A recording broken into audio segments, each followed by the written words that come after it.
நான் இன்னைக்கு பேச போற இந்த படத்தோட ஹீரோ வந்து ஒரு college student. Friends, drinks, love, அப்பா வாங்கி தந்த பைக் அப்படின்னு சொல்லி ரொம்ப ஜாலியா போயிட்டுருக்கு.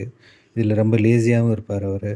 இப்படி இருக்கிற அவர் லைஃப்ல ஒரு பஸ் ஸ்டாண்ட்ல பப்ளிக்கா ஒரு கொலை நடக்குது. அந்த கொலைய பார்க்குறாரு. அதுக்கப்புறம் அவர் லைஃப்ல என்ன நடந்தது தான் இந்த ஸ்டோரி. இதுக்கப்புறம் அது ஏதோ ஒரு மாஸா இருக்கிற மாரி ஒரு ஃபீல் கிடைக்கும். அது மாஸ் கிடையாது. கிளாஸ். ஏன்னா நம்ம இன்னைக்கு பார்க்க போறது ஒரு மலையாள படம். வாங்க பார்க்கலாம்.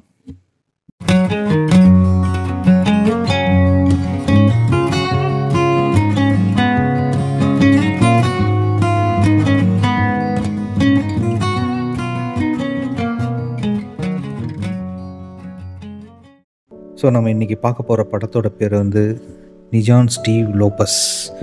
2014ல் ரிலீஸ் ஆன ஒரு மலையாள படம். இந்த படம் வந்து எனக்கு எப்படி அறிமுகம்னா, ஃபிலிமி சேனலில் வந்து பார்த்திங்கன்னா, ஒரு அண்டர் ரேட்டட் மூவி லிஸ்ட்டு ஒன்று கொடுத்தாங்க. அதில் ஒன் ஆஃப் த மூவி தான் இந்த படம். இந்த படம் இப்போ யூடியூப்லேயே அவைலபிளாக இருந்தது. இந்த படத்தை பற்றி பேசுகிறதுக்கு முன்னாடி நம்ம எப்படியும் அது யார் டைரக்ஷன், யார் நடிச்சிருக்காங்க, அந்த டெக்னீஷியன்ஸ் இதை பற்றி பார்க்கலாம் ஃபஸ்ட்டு. இதோட டைரக்டர் வந்து பார்த்திங்கன்னா ராஜீவ் ரவி. இவர் பேசிக்காக ஒரு சினிமோட்டோகிராஃபர். ஆனால் இவர் டைரக்ட் பண்ண ஃபஸ்ட்டு படம் வந்து ஆனையும் ரசூலும். அதுவும் சூப்பராக இருக்கும். அதுவும் நம்ம பாட்காஸ்ட் பண்ணியிருக்கோம். இதுக்கப்புறம் செகண்டாக பண்ணது தான் இந்த நிஜான் ஸ்டீவ் லோபஸ் இந்த படம். இது இல்லாமல் கம்மாட்டி படம், இப்போ லேட்டஸ்ட்டாக துறைமுகம்னு சொல்லிட்டு நிவின் பாலி நடித்தது, இந்த மாதிரி படங்கள்லாம் அவர் டைரக்ட் பண்ணியிருக்கிறாரு. இவர்கிட்ட என்ன ஸ்பெஷல்னால், ரொம்ப படங்கள் மேக்ஸிமம் நேச்சுரலாக இருக்கும். கொஞ்சம் ரொம்ப மலையாள படத்துக்கே உரித்தான அந்த ஒரு ஸ்லோவான நரேஷனில் தான் இவரோட படங்கள்லாம் இருக்கும். ஆனால் ஒரு ஸ்டாண்டர்டாக இருக்கும். படம் பார்த்து முடித்ததுக்கப்புறம் அது கொஞ்சம் உங்கள் மனசில் நிற்கும். அந்த மாதிரி தான் அவரோட படங்கள் எல்லாமே இருக்கும். இதோட ஸ்க்ரீன் ப்ளேலாம் பார்த்திங்கன்னா, யார் இந்த கீது மோகன்தாஸும் இவங்களாம் எழுதியிருக்காங்க. இவங்களாம் அந்த சைல்ட்ஹுட் ஆர்டிஸ்ட்டாக நடிச்சிருப்பாங்க. இதுக்கு முன்னாடி 80s படங்கள்லாம் நீங்கள் பார்த்துருக்க வாய்ப்பு இருக்குது. பொம்முக்குட்டி அம்மாவுக்கு, ஃபாசில் படங்கள்லாம் இவங்க இருப்பாங்க.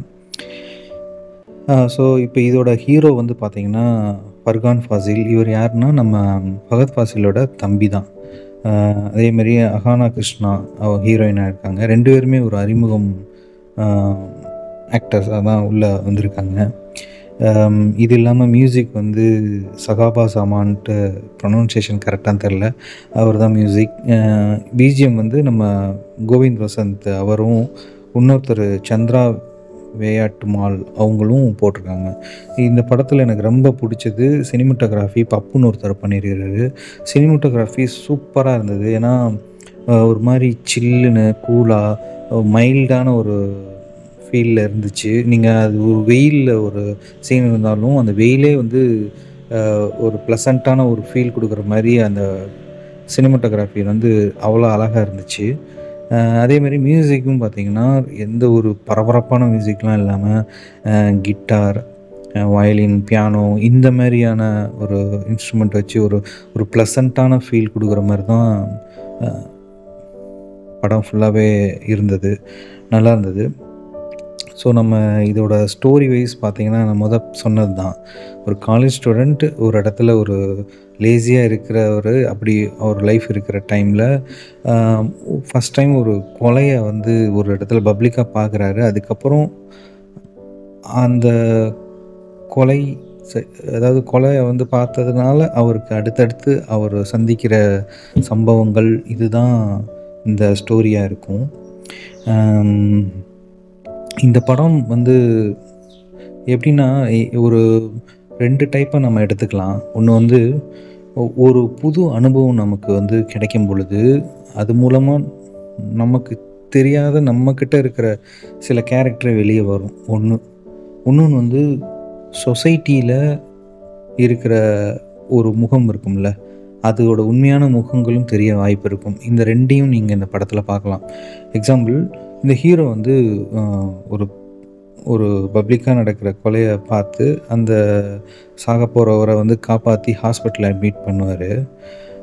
அப்போ எல்லாருமே அது முடிஞ்சு வந்தோடனே அவங்க அப்பாலாம் பதட்டப்படுவார். அதுக்கப்புறம் ஆனால் நிறையா பேர் பாராட்டுவாங்க.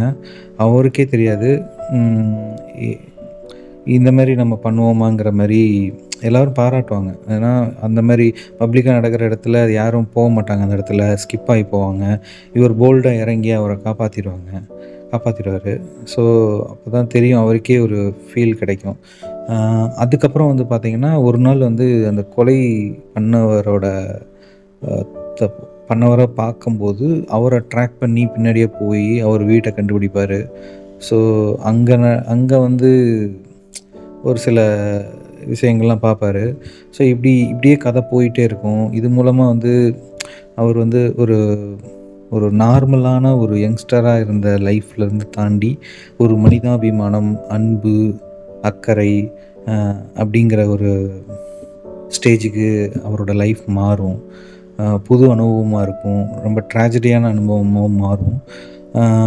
அதுக்கப்புறம் அவர காப்பாத்தி கொண்டு வந்ததுக்கப்புறம் எப்படி லைஃப் மாறுது அப்படிங்கிறப்ப, அவர் வந்து நம்பிக்கையா இருந்த சொசைட்டி அவங்க அப்பாவே ஒரு போலீஸு. பட் போலீஸ்னாலே ஹெல்ப் பண்ண முடியாது. அது பண்ற வேலைய தான் பார்த்துட்ருப்பாங்கங்கிறம்போது அவருக்கு ஒரு ஏமாற்றம் வரும். அந்த உலகத்தின் மேல ஒரு வெறுப்பு வரும். ஸோ அதுலேருந்து அப்படியே அவரு தனிமையா மாறுவாரு. ஸோ இப்படி தான் இந்த படங்கள் போகும். நமக்கே ஒரு லைஃப்ல வந்து பார்த்தீங்கன்னா, அ நம்ம ஒரு அனுபவத்த ஃபேஸ் பண்ணுவோம். அந்த அனுபவத்தினால நமக்கு ஒரு சில கேரக்டர் நம்மகிட்டருந்து வெளிப்படும். அது நமக்கே தெரியாது. நம்ம யோசிச்சு பார்த்தோம்னா தெரியும். ஃபர்ஸ்ட் டைம் அந்த அனுபவத்த நம்ம பண்ணியிருக்கும் பொழுது, அது மூலமா நம்மளோட கேரக்டர் நெறையா வெளிப்படும். அதேமாரி நம்ம பொதுவான ஒரு பார்வையில இருக்கிற சமுதாயம், போலீஸ்னா நல்லவங்க அப்படிங்கிற ஜென்ரலான ஒரு இருக்கிற அந்த பார்வை, ஒரு சில ரியல் அனுபவத்தின் மூலமா அதோட பல முகங்கள் தெரிய ஆரம்பிக்கும். இது நல்லது, கெட்டதுன்னு இல்ல. நம்மளோட பார்வையில அது தப்பா இருக்கலாம். அவங்களோட ஜாப் அந்த தொழில் ரீதியா அவங்க பார்க்கும் பொழுது, அவங்க கடமை ரீதியா பார்க்கும் பொழுது, அது அவங்களுக்கு சரியா இருக்கலாம். அ ஸோ ஸோ அப்படிதான் இருக்கும். இந்த படத்தில ஹைலைட் என்னன்னா, யாருமே வில்லன்னே சொல்ல முடியாது. நீங்க வந்து ஒருத்தர வில்லன் மாரி காமிக்கிற மாரி இருக்கும். ஆனா, அவருக்கும் இன்னொரு சைடு இருக்கும். ஒரு கிரே சைடு இருந்தா, ஒரு ஒயிட் சைடு இருக்கும். இந்த மாரி 2மே இருக்கும். யாரும் வில்லன் இப்படிங்கிற மாரி எதுவுமே இருக்காது. அந்த மாரி அழகா எடுத்துட்டு போயிருந்தாங்க. இந்த படம் அ பாத் பார்த்துட்ருக்கும் பொழுது எனக்கு என்ன ஃபீல் ஆச்சுன்னா, ஒரு தூங்கி எந்திரிச்சு உட்காந்து அப்படியே ஒரு டயர்டா உட்காந்துருக்கும் பொழுது, அப்படியே லைட்டா வெயில பார்த்துட்டு வெளிய உட்காந்து அப்படியே வேடிக்கை பார்த்துட்டு இருக்கும்போது ஒரு ஃபீல் இருக்கும்ல. அப்படிதான் இந்த படம் ஃபுல்லாவே பார்க்குற மாரியே இருந்தது. ஏன்னா, அதோட அதோட நரேஷன் ஸ்டைலும், அதோட அந்த ஹீரோவோட அம் மேனரிசமும், அ அதுக்கப்புறம் வந்து பார்த்தீங்கன்னா, அதோட மியூசிக் எல்லாமே வந்து பார்த்தீங்கன்னா, ஒரு சூஃபி மியூசிக் மாரி தான் இருந்தது. சூஃபி மியூசிக் மாரி ரொம்ப அ பரபரப்பு இல்லாம, ஒரு ஆக்ஷன் சீன்ல கூட பியானோ வாசிச்சுட்ருப்பாங்க. இல்லாட்டி வயலின் போயிட்டுருக்கும். ஸோ இந்த மாரி இருந்தது. இது டிஃப்ரெண்ட்டா இருந்தது. ரொம்ப ஸ்லோ மூவி தான். ஆனா நல்ல படமா இருந்தது. கண்டிப்பா இத பாருங்க. இது அண்டர் ரேட்டட் மூவி தான். ஆனா நல்ல மூவின்னே சொல்லுவேன். நம்ம இதே மாரி வேற ஒரு புத்தகத்திலயோ கண்டிப்பா புத்தகத்தில் சந்திப்போம். ஏன்னா, நம்ம இதுக்கு லாஸ்ட் வீக்கும், இந்த வீக்குமே நம்ம வந்து படத்த பத்தி பேசியிருக்கோம். நெக்ஸ்ட் வீக் வந்து நம்ம கண்டிப்பா ஒரு புக்க பத்தி பேசலாம். ஆம் பொதுவா இது எப்பயுமே நான் ஒரு படத்த பத்தி சொல்லும்போது, அது ரிவ்யூன்னு சொல்ல மாட்டேன். ஏன்னா, ரிவ்யூஸ் சொல்ற அளவுக்கு அ ஐடியாலாம் எனக்கு கிடையாது. ஸோ, அத எக்ஸ்பீரியன்ஸ் தான் சொல்றது வழக்கம். ஏன்னா, எக்ஸ்பீரியன்ஸே கூட எ நான் பார்க்குற பார்வைக்கும், அ இன்னொருத்தர் பார்க்குற அதே படத்த பார்க்குறதோ, அதே புத்தகத்த படிக்கிற பார்வைக்கும் மாறுபடும். ஸோ ஜஸ்ட்டு இந்த படம் நல்லா இருக்கு, எனக்கு பார்க்க நல்லா இருக்கு. அந்த மைண்ட் செட்ட உங்களுக்கு செட் பண்ணிட்டா, அந்த வைப்ல நீங்க அந்த படத்த பார்த்தீங்கன்னா, கண்டிப்பா பிடிக்குங்கிறதுக்காண்டி சொல்றேன். கண்டிப்பா பாருங்க. ரொம்ப ஸ்லோ மூவி தான். எந்த ஒரு எக்ஸ்பெக்டேஷனும் இல்லாம, ரிலாக்ஸ்டா உட்காந்து இந்த படத்த பார்த்தீங்கன்னா, ஒரு ஒரு ஸ்டாண்டர்டான படம் பார்த்த ஒரு ஃபீல் கிடைக்கும். ஓகே நண்பர்களே. நன்றி. வணக்கம்.